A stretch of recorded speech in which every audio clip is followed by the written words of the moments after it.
I devoted 3 years of my life to taking care of her. My husband's tears welled up as he played the role of the devoted son in front of everyone. Little did they know the truth about his actions. I couldn't let this facade continue, so I decided to reveal his true nature. In a room filled with the sound of muffled sobs from the audience, I began to play audio evidence that would expose my husband, Leo. My name is Maya, and I've been married to Leo for 7 years. Currently, we live as a family of 3, with my bedridden mother-in-law. 3 years ago, her illness left her confined to her bed. With my father-in-law having passed away before our marriage, there was no one else to take care of her. Around the same time, Leo was facing difficulties in his career, and we were struggling to make ends meet. So, he approached me with a question.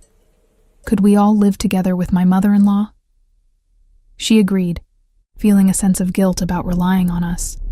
I, too, felt the weight of this responsibility and decided to take care of her while also juggling a part-time job. My mother-in-law, though appreciative of our efforts, often voiced her concerns. She would say, "Maya, that's enough. Please don't worry about me." But I would always respond, encouraging her with determination. "What are you talking about? I'm indebted to you, mother-in-law. It must be hard for you too, with both work and housework, plus taking care of me. I don't want to be a burden to you anymore, Maya," my mother-in-law said, concern in her voice. I reassured her, "It's not a burden at all. I want to be with you, and I'm doing this willingly, but I also want you to find your own happiness." She looked at me, her eyes welling up with tears, and quietly whispered, "Being able to talk to you every day like this is my happiness, so don't worry about it." My mother-in-law always expressed her gratitude, even though there wasn't much she could do in her current condition. She had been kind to me since we got married, and taking care of her never felt like a burden. In fact, it felt like a meaningful mission. However, there was one aspect of my life that left me dissatisfied. My husband, Leo. He was quite traditional in his views, believing that housework was solely a woman's responsibility. When we first got married, he wasn't as bad, but living with his parents seemed to make him increasingly selfish. Leo didn't contribute much to the household expenses, yet his sense of entitlement was as high as Everest.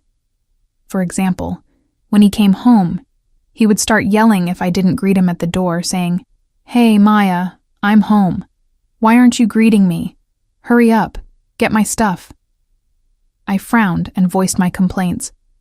"Listen, Leo, I've told you before. I'm not your servant, so you should do what you can on your own," he retorted. "What are you saying? Who do you think is making the money for this family?" I stood my ground, saying, "Yes, it's true that you're providing for us, but I'm also doing my part. We each have our responsibilities. All you do is clean the house and chat with my mom, and I'm also working part-time. Despite that, you speak to me like this? Shut up. Your earnings are just peanuts, and you can't survive without me, so don't you dare defy me." Leo continued, "And you can't even contribute properly to the living expenses. The only reason we can live in this house is undoubtedly thanks to your mother." I used to fight back when Leo started these arguments, but he began threatening divorce every time we quarreled. "Watch yourself, Maya. Keep this up, and we'll get a divorce. Got it?" I whispered, "Please not so loud. Your mother is in the other room. Just lower your voice and don't always talk about divorce like that," he retorted. "Yeah, right. You would have nowhere to go if we got divorced. Besides, there's no company out there willing to hire a scrub like you full-time, Maya. Stop talking like that. Just shut up and listen to what I'm saying, you idiot. You're so slow." Honestly, I was more than ready to divorce my husband. But when I thought of my mother-in-law, I couldn't bring myself to go through with it. She would always comfort me, saying, "You can always talk to me if you're troubled, Maya. You're my precious daughter." My mother-in-law had been kind to me, treating me as if we were truly mother and daughter. Because of her, I wanted to take care of her properly until the end. I wanted to repay her for all the kindness she had shown me. I endured those painful days with my husband in this house because I couldn't entrust my mother-in-law's care to a man like him. Then, one day, as I was preparing dinner, I heard the usual shouting from the entrance. "Hey Maya, I'm home. Come out and greet me." I replied, "I'm using the stove right now and can't leave it." My husband retorted, "What are you kidding me? What kind of wife doesn't prioritize her husband?" He stormed into the living room, clearly impatient. He scolded me, "Hey, what are you thinking? I always tell you to greet me when I come home. Why don't you understand? As you can see, I was just frying something." I tried to explain, "I don't care. You should have timed it to be finished when I come home. You're useless." He replied, "Well, you never tell me when you'll be home. I told you not to talk back. A useless and insolent wife is nothing but garbage." My mother-in-law, who had come out upon hearing these harsh words, spoke in a stern voice. "Leo, that is no way to talk, is it?" "Oh, Mom, you're still alive," my husband said sarcastically. She defended me, saying, "Maya is working hard every day for this household, for both of you and me. That's what a wife is supposed to do, right? She earns a little, is a bit inexperienced in housekeeping, but she's far from being social trash." Finally, my usually quiet mother-in-law raised her voice, saying, "Enough is enough. You wouldn't say what you want about me." My husband's harsh words echoed through the room. My mother-in-law, who usually remained silent, took a stand this time. "Don't you dare slander Maya." My husband's eyes widened in surprise. "What, Mom? Are you on Maya's side too? You two are colluding, huh?" But my mother-in-law continued to speak, making a surprising request. "Leo, one request." My husband, somewhat bewildered, asked, What is it?" She replied, "Just put me in a nursing home. I don't want to be a burden on Maya anymore." My husband was taken aback. "Huh? A nursing home? Where do you think we have that kind of money?" She insisted, "We still have your father's inheritance and my pension. I don't need a fancy place." Her unexpected suggestion left me speechless, and tears welled up in my eyes, touched by her kindness. Unfortunately, her words seemed to be lost on my husband. He reacted with deep disgust. "Don't joke around. There's no way we're putting you in a nursing home. That's a waste of money." She pleaded, "Please don't say that. Life would be easier in this house if I wasn't here." My husband, concerned about his reputation, retorted, "If we put you in a facility, the neighbors and my colleagues will start gossiping that I'm an ungrateful son, won't they?" She tried to reassure him, saying, "You don't need to worry about what people think. I still want to be a burden to you." But he snapped at her. "Then shut up and do as you're told, old woman. I'm taking care of you. Isn't that enough?" At this point, I couldn't bear my husband's words any longer.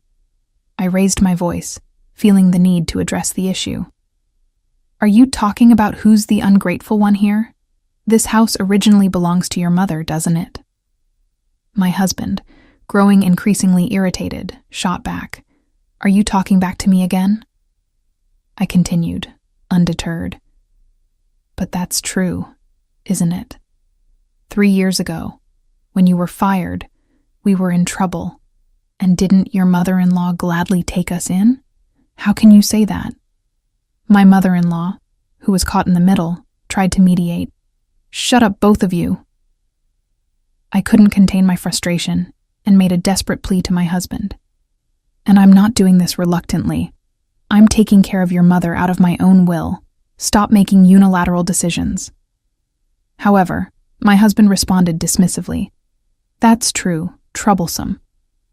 He then left the room, leaving behind an awkward silence. In the midst of this tension, my mother-in-law couldn't help but apologize and cry. I tried to console her, saying, "It's not your fault, mother-in-law. The one at fault is Leo." Every day I grappled with the reality I couldn't control. A few days later, as I was cleaning the house, a man who claimed to be an acquaintance of my mother-in-law's paid a visit.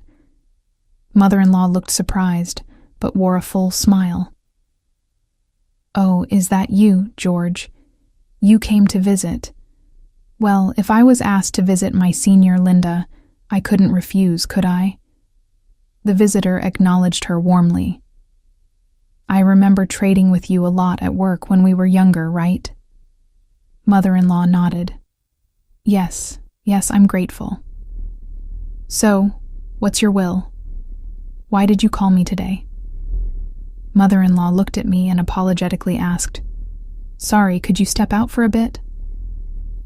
Assuming they had a lot to catch up on, I happily agreed, saying, "Sure," and went out to buy some sweets. George, it turned out, was a former colleague of my mother-in-law, and their conversation seemed to bring her immense joy. I hadn't seen her this happy in a while. As I felt it was time to return, I found George preparing to leave. "Oh, excuse me, I'm about to make some tea," I offered. George, however, declined graciously, saying, "No, that's fine. We've finished our conversation. But thank you for always taking care of Linda. She's a benefactor to me, so it's reassuring to know that she has a daughter like you."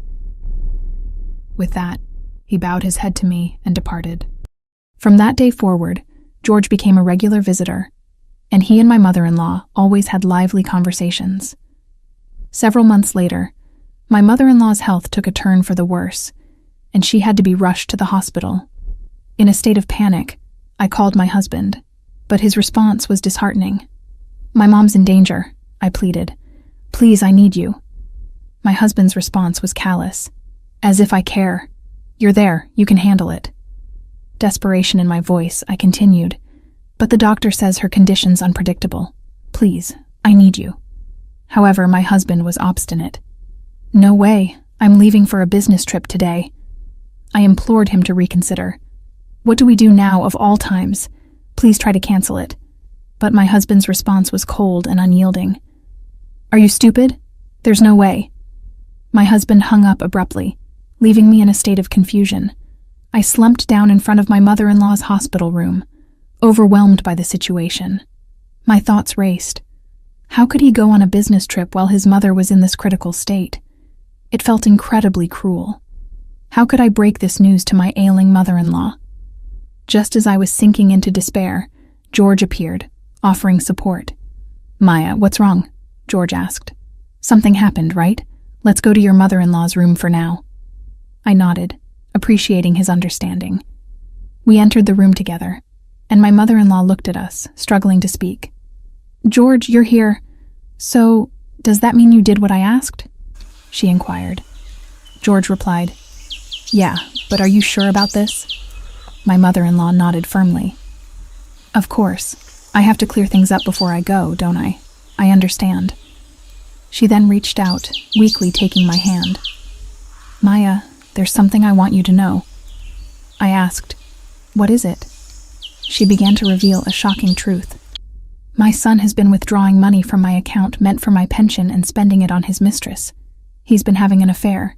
He's a man who treated me like a maid." Tears welled in her eyes as she continued. "I had some idea from the start, but to think he was even taking money from his mother's pension." My husband's actions left me speechless. My mother-in-law had asked George to investigate this matter. "George," she said, "please record what I'm about to say. It will be my last will." George nodded and took out a voice recorder. He carefully recorded her words, ensuring her wishes were documented for the future. It was an overwhelming moment, filled with revelations and emotions. "The use of this recording is in your hands, Maya," my mother-in-law said. "Up to me?" I asked, feeling the weight of her words. "Yes, I'm the only one who can avenge my mother-in-law," I replied, squeezing her frail hand with determination.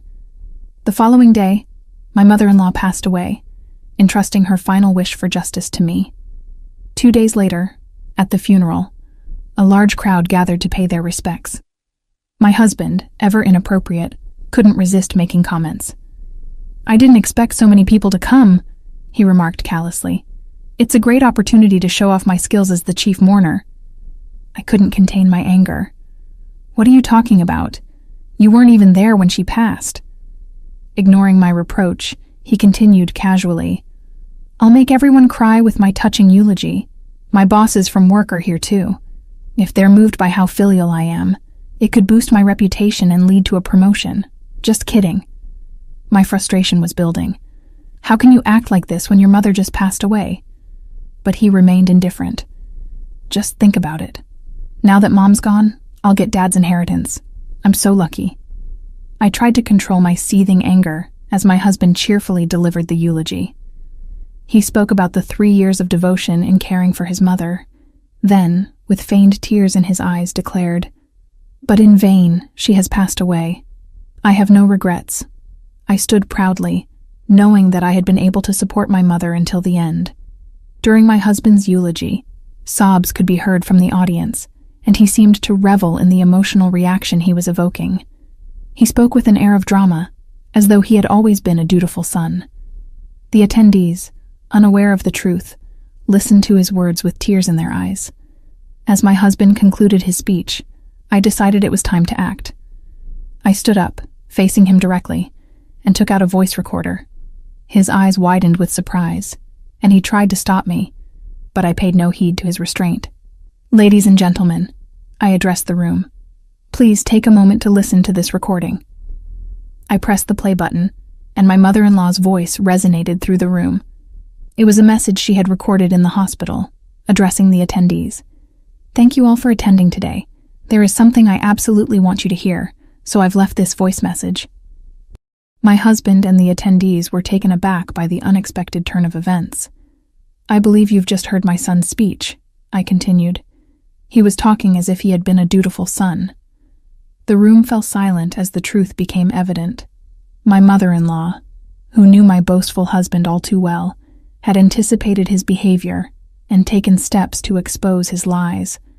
I increased the volume of the voice recorder so that everyone could hear every word. "However," I continued, "my son did not provide any care for me. In fact, he just kept shouting at me and my daughter-in-law Maya. With the evidence of my husband's verbal abuse exposed, his face turned red, and he shouted for me to stop." Ignoring his outburst, I continued to play the recording. The attendees in the room were filled with anger, while my husband's face turned pale. My mother-in-law, speaking from beyond, revealed that he had been taking her pension without her permission and giving it to another woman. Her old friend had uncovered the shocking fact. The room was in uproar, and my husband was in a panic, shouting for some form of assistance, which was nowhere to be found. My mother-in-law delivered a final, impactful request from heaven. She implored everyone not to give her inheritance to her son, asking that it be donated or destroyed. She expressed her unforgiving stance toward him and sought the help of those present. As the recorded voice ceased, my husband's pleas fell on deaf ears. The attendees were giving him cold stares, and I looked down at him with a cold demeanor. "Can you comprehend the consequences of your actions?" I said icily.